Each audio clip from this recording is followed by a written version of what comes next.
Hello students, welcome to our YouTube channel Badshah classes. Students, आज के video में हम डिस्कस करने वाले हैं क्लास 12 फिजिक्स का एक नया टॉपिक जिसका नाम है प्रॉपर्टीज ऑफ इलेक्ट्रोमैग्नेटिक वेव, यानी कि इलेक्ट्रोमैग्नेटिक वेव की हम प्रॉपर्टीज डिस्कस करेंगे।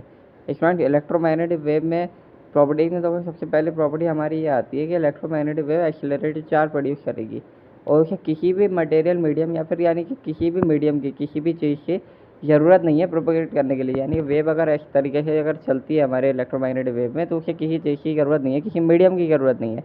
तो स्टूडेंट्स देखो, the direction of oscillation oscillate करने की जो डायरेक्शन होती है ना, वो इलेक्ट्रिक फील्ड और मैग्नेटिक फील्ड के परपेंडिकुलर होती है, दोनों एक दूसरे के। ठीक है, परपेंडिकुलर किसको होती है और साथ ही साथ वो परपेंडिकुलर डायरेक्शन ऑफ प्रोपोगेशन की भी होती है। वेव के किसी भी वेव की डायरेक्शन ऑफ प्रोपोगेशन के परपेंडिकुलर होती है। ठीक है, इसको इलेक्ट्रोमैग्नेटिक वेव से ट्रांसफर इन नेचर, इसलिए इलेक्ट्रोमैग्नेटिक वेव जो होती है हमारे नेचर में ट्रांसफर होती है। ठीक है, oscillation of electro and magnetic field are same phase, ये दोनों सेम फेज में चलेगी। यानी कि अगर इलेक्ट्रोमैग्नेटिक वेव इधर चलेगी, मैग्नेटिक फील्ड इधर चलेगी, इलेक्ट्रिक फील्ड इधर, मैग्नेटिक फील्ड इधर, ये दोनों किसमें सेम फेज में चलेगी। इसमें देखो, सारी इलेक्ट्रोमैग्नेटिक वेव जो होती है ना फ्री स्पेस में सेम स्पीड की चलती हैं। और वही स्पीड क्या होती है इलेक्ट्रोमैग्नेटिक, यानी कि speed of light. Electromagnetic wave क्या होती है, स्पीड ऑफ लाइट की तो बात हो रही है। स्पीड ऑफ लाइट की इक्वल टू 3 × 10⁸ मीटर पर सेकंड होता है। और अगर आप पर सेकंड से हटा दो तो मीटर सेकंड इनवर्स भी कह सकते हो। तो सी इक्वल टू 1/√μ0 अब μ0 क्या था, μ0 हमारा क्या, परमिटिविटी। परमिटिविटी क्या थी, ε0, परमिएबिलिटी क्या था, μ0 था। इन दोनों की वैल्यू अलग अलग थी। μ0 की क्या थी 4π × 10⁻⁷, ε0 की क्या थी 8.85 × 10⁻12। μ0 की क्या है, tesla metre ampere inverse unit थी उसकी। μ0 की unit tesla metre ampere inverse, एक बार फिर से खोल लो, टेस्ला मीटर एम्पियर इनवर्स। और ε0 की यूनिट क्या थी, column square Newton inverse m-2। चाहो तो आप अपनी एनसीईआरटी बुक के फर्स्ट चैप्टर आप खोल के देख लो, तो इसमें आपको ε0 की वैल्यू मिल जाएगी। फोर्थ आप खोल के देखोगे तो आपको उसके μ0 की वैल्यू मिल जाएगी, उसकी यूनिट भी वहाँ पे लिखी होगी।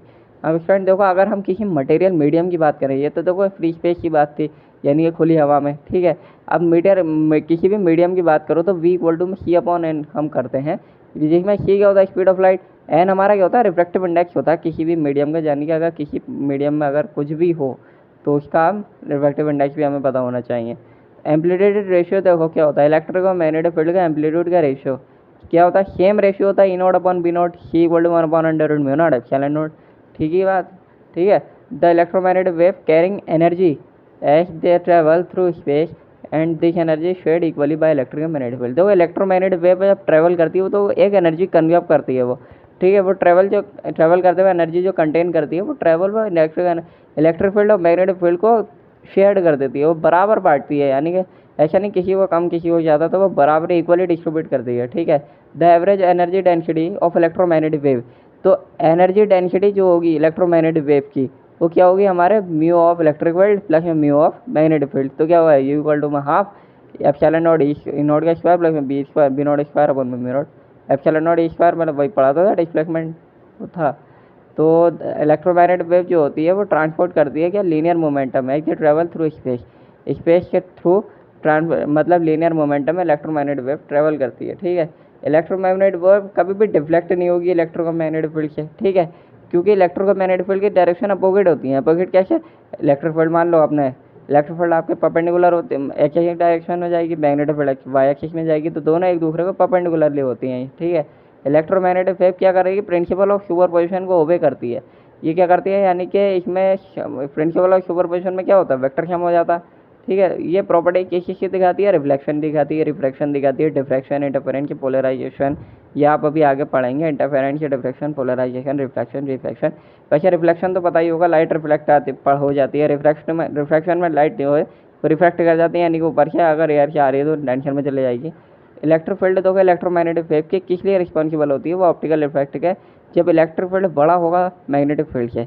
तो स्टूडेंट ये सब थी हमारी प्रॉपर्टीज ऑफ इलेक्ट्रोमैग्नेटिक वेव। अब हम बात करते हैं इलेक्ट्रोमैग्नेटिक स्पेक्ट्रम की।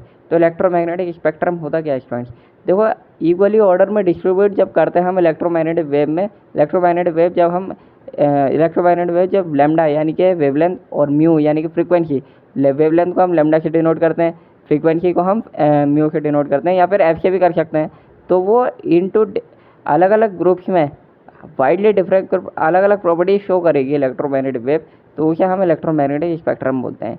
Okay, thank you student. Video पसंद आई तो लाइक करो, चैनल को सब्सक्राइब करो। मिलता है नेक्स्ट वीडियो में।